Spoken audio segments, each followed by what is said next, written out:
محرم کا مہینہ ہے. عمران خان نے اسی ہفتے جمعے کے دن جب یہ بات کی عمران خان صاحب نے، اس نے کہا کہ میں وقت کے یزید کے سامنے نہیں جھکوں گا.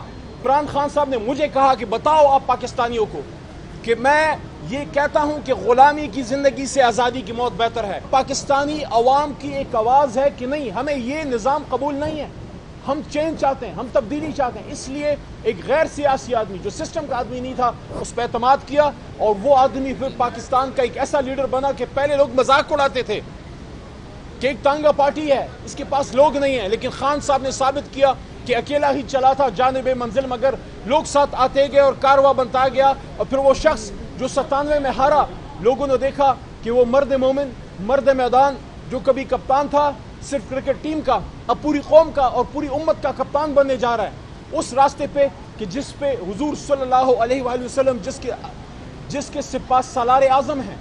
اور عمران خان نے ہمیشہ یہ بات کی کہ اگر آپ ترقی چاہتے ہیں، اگر آپ صحیح معنوں میں اپنا عروج چاہتے ہیں، تو آپ کو حضور صلی اللہ علیہ وآلہ وسلم کے نقش قدم پہ جانا ہوگا. تو 97 میں ہارا ہوا شخص ایک وقت ایسا آیا کہ ملک کا وزیر اعظم بنا، اس بلڈنگ میں بیٹھا. کشمیر میں ہمارا وزیر اعظم، گلگت بلتستان میں ہمارا وزیر اعلیٰ، خیبر پختونخوا میں ہمارا وزیر اعلیٰ، پنجاب میں ہمارا وزیر اعلیٰ صدر تحریک انصاف کا، اور سندھ میں اپوزیشن لیڈر بھی ہمارا، اور بلوچستان میں وزیر اعلیٰ ہمارا، ہماری حکومت. کیوں کیا گیا اس عوامی تحریک کے ساتھ؟ یہ کیوں کیا گیا؟ یہ تو عوام پاکستان نے اپنے بچاؤ کے لیے تحریک انصاف کے اس آنگن میں پناہ لی تھی. آپ نے جو 9 اپریل کی رات ہمارے ساتھ کیا، یہ ہمارے ساتھ نہیں تھا. میں اگر اکیلا ادھر کھڑا تھا، میں اس لیے نہیں کھڑا تھا کہ میں نے کوئی پوائنٹ پروف کرنا تھا، میں اس لیے کھڑا تھا کہ اس 25 کروڑ کا نمائندہ عمران خان ڈائری لے کے جب وہ گھر گئے ہیں تو عمران خان کا موقف اس ایوان میں آنا چاہیے. کیوں پاکستان کی ایک جنرل پولیٹیکل موومنٹ کو امریکی ایما پہ فارغ کیا گیا؟ اگر اس ملک میں کوئی سپریم کورٹ کی سب سے بڑی انویسٹیگیشن ہونی چاہیے، آج نہیں تو کل وہ وقت آئے گا کہ اس رات کی انویسٹیگیشن ہو کہ آخر کیوں امریکی ایما پہ یہ ملک، یہاں کی ایک چلتی پھلتی پھولتی حکومت کو فارغ کیا گیا. ایک لیڈر جس پہ پوری قوم کا اعتماد تھا. اگر وہ ٹھیک نہیں تھا، اگر وہ کامیاب نہیں تھا، اگر اس کی سیاست ٹھیک نہیں تھی تو 1.25 سال بعد عوام اس کو فارغ کر دیتی. لیکن آپ نے کیوں شب خون مارا؟ میں یہ سمجھتا ہوں کہ وہ تو ہمیشہ ہی پاکستان کے خلاف کرتے رہے. یہاں جن لوگوں نے یہ کندھا دیا آج اپنے آپ کو جمہوریت کے چیمپئن کہتے ہیں. اس لیے ہم یہ کہتے ہیں کہ اس پتلی تماشے کو بند کریں. آج یہاں یہ کیس چل رہا ہے کہ کیا ہمیں ہماری ریزرو سیٹس ملنی چاہیے کہ نہیں. میرا تو مقدمہ دوسرا ہے. ریزرو سیٹس تو ہیں ہی ہماری ریزرو سیٹس آپ کسی اور کو کیسے دے سکتے ہیں؟ یہ میرے بدن پہ میرا کوٹ ہے، یا یہ میرا ہے یا یہ کسی کا نہیں ہے. یہ کیسے ہو سکتا ہے کہ آپ میری چیز کسی اور کو دے دیں؟ آپ یہ فیصلہ کریں کہ مجھے ملے گا یا نہیں ملے گا، کسی اور کو کیسے؟ لیکن اصل تو مقدمہ یہ ہے کہ الیکشن سے پہلے پاکستان کے عوام کے چہرے سے ان کے چہرے سے وہ روشنی کھینچ لی گئی جب آپ نے ایک سب سے بڑی جماعت سے اس کا انتخابی نشان چھینا.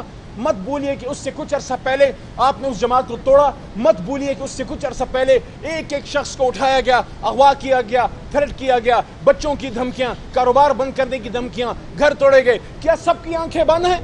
کیا یہ نظر نہیں آتا کہ پچھلے سوا سال میں تحریک انصاف کے ساتھ کیا ہوا؟ کیا پاکستانی عوام کی، ان کی خواہش کی کوئی حیثیت نہیں ہے؟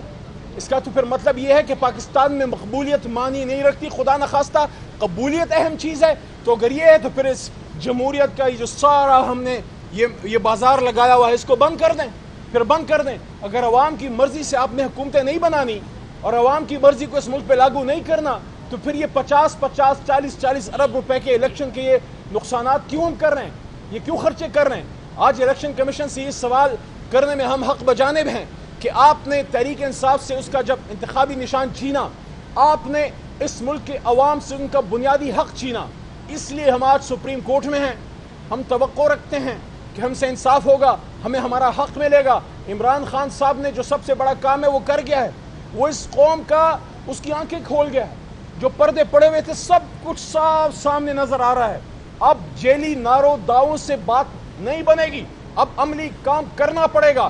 یہ قوم اس ملک کو بہتر کرنا چاہتی ہے، لیکن جب آپ اس لیڈر کو اندر کر دیں جس کے لیے قوم کھڑی ہے تو پھر آپ بناوٹی لیڈرشپ سے آپ تاریخ اٹھا کے دیکھ لیں، سن 47 سے آج تک جب بھی آپ نے ڈرائنگ روم میں لیڈر بنایا وہ کچھ نہیں کر سکا، وہ پاکستان کو ڈبو گیا، کبھی توڑوا گیا، کبھی کچھ کر گیا، کبھی کچھ کر گیا۔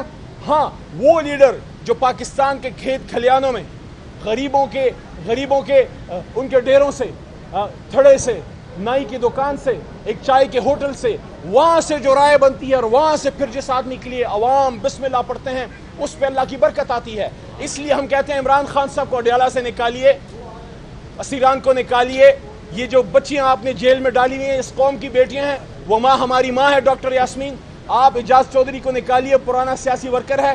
آپ نے جو کل کیا کہ 2 بار کے وزیر خارجہ کے ہاتھ میں ہتھکڑی آپ نے لگائی، میرے تو ہاتھ میں چلو لگائی، وہ تو لگائی سو لگائی، آپ نے اس کے ہاتھ میں لگائی، دنیا کو یہ میسج دیا کہ وہ وزیر خارجہ جو امت مسلمہ کو عمران خان کے حکم پہ اکٹھا کر گیا، وزارت خارجہ کی کانفرنس، دنیا وہ طاقتیں میسج دے رہی ہیں کہ جو امت مسلمہ اور پاکستان کے لیے کام کرے گا اس کے ہاتھ میں ہتھکڑی ڈالی جائے گی۔ آپ کو شرم نہیں آئی شاہ محمود قریشی صاحب کے ساتھ یہ کرتے ہوئے؟ اس لیے آئیں اس معاملات کو سمیٹیں، اس ملک کو ٹھیک ڈگر پہ لے کے جائیں۔ اس لڑائی سے کچھ نہیں ہاتھ آئے گا۔ عمران خان صاحب کو گولیاں مار دیں، جیل میں ڈال دیا، 300 دنوں سے جیل میں رکھا ہے، کیا اس کو 1 انچ ہٹا سکے؟ محرم کا مہینہ ہے، عمران خان نے اسی ہفتے جمعے کے دن جب یہ بات کی، عمران خان صاحب نے اس نے کہا کہ میں وقت کے یزید کے سامنے نہیں جھکوں گا، اور انہوں نے یہ بھی کہا، عمران خان صاحب نے مجھے کہا کہ بتاؤ آپ پاکستانیوں کو کہ میں یہ کہتا ہوں کہ غلامی کی زندگی سے آزادی کی موت بہتر ہے۔ تو اس لیے ملک کو ٹھیک کرنا چاہتے ہو، سب سے پہلے اپنی سوچ کو ٹھیک کرو۔ ملک کو ٹھیک کرنا چاہتے ہو نا، سوچ کو ٹھیک کرو۔ عمران خان صاحب کو باہر لے کے آؤ، ہمیں ہمارا مینڈیٹ واپس دو، پھر دیکھو یہ قوم کیسے آگے جاتی ہے۔ پیچھے کروڑوں لوگوں کی دعائیں ہوں گی، اور مجھے جو سب سے بڑی فکر ہے وہ یہ ہے کہ میری اس زندگی میں جو اب ہاف صدی کے قریب ہونے والی ہے، میں نے کبھی عوام میں اور پاکستان کے اداروں کے بیچ میں اتنا فاصلہ نہیں دیکھا۔ اس سے مجھے دکھ ہوتا ہے۔ میں چاہتا ہوں یہ فاصلے نہ ہوں، میں چاہتا ہوں عوام اور ادارے یکجان دو غالب ہوں، لیکن اس کے لیے پھر آپ کو صحیح فیصلے کرنے پڑیں گے، اس کے لیے عوام کے مینڈیٹ کے سامنے سر تسلیم خم کرنا پڑے گا۔ اور آخری نقطہ یہ ہے، کوئی بھی آئے، عوام کی پسند سے کوئی بھی آئے، عمران خان صاحب آئیں، میاں صاحب آئیں، زرداری صاحب آئیں، وہ اس ملک کے خلاف تو کام نہیں کر سکتے، تو پھر آپ کس چیز سے ڈرتے ہیں؟ عوام کی مرضی سے حکومت آنے دیں، بننے دیں، بیٹھنے دیں۔ جو عوام کسی کو اس اقتدار میں لا سکتی ہے وہ ان کو ووٹ آؤٹ بھی کر سکتی ہے، تو پھر آپ کو کس چیز کا ڈر ہے؟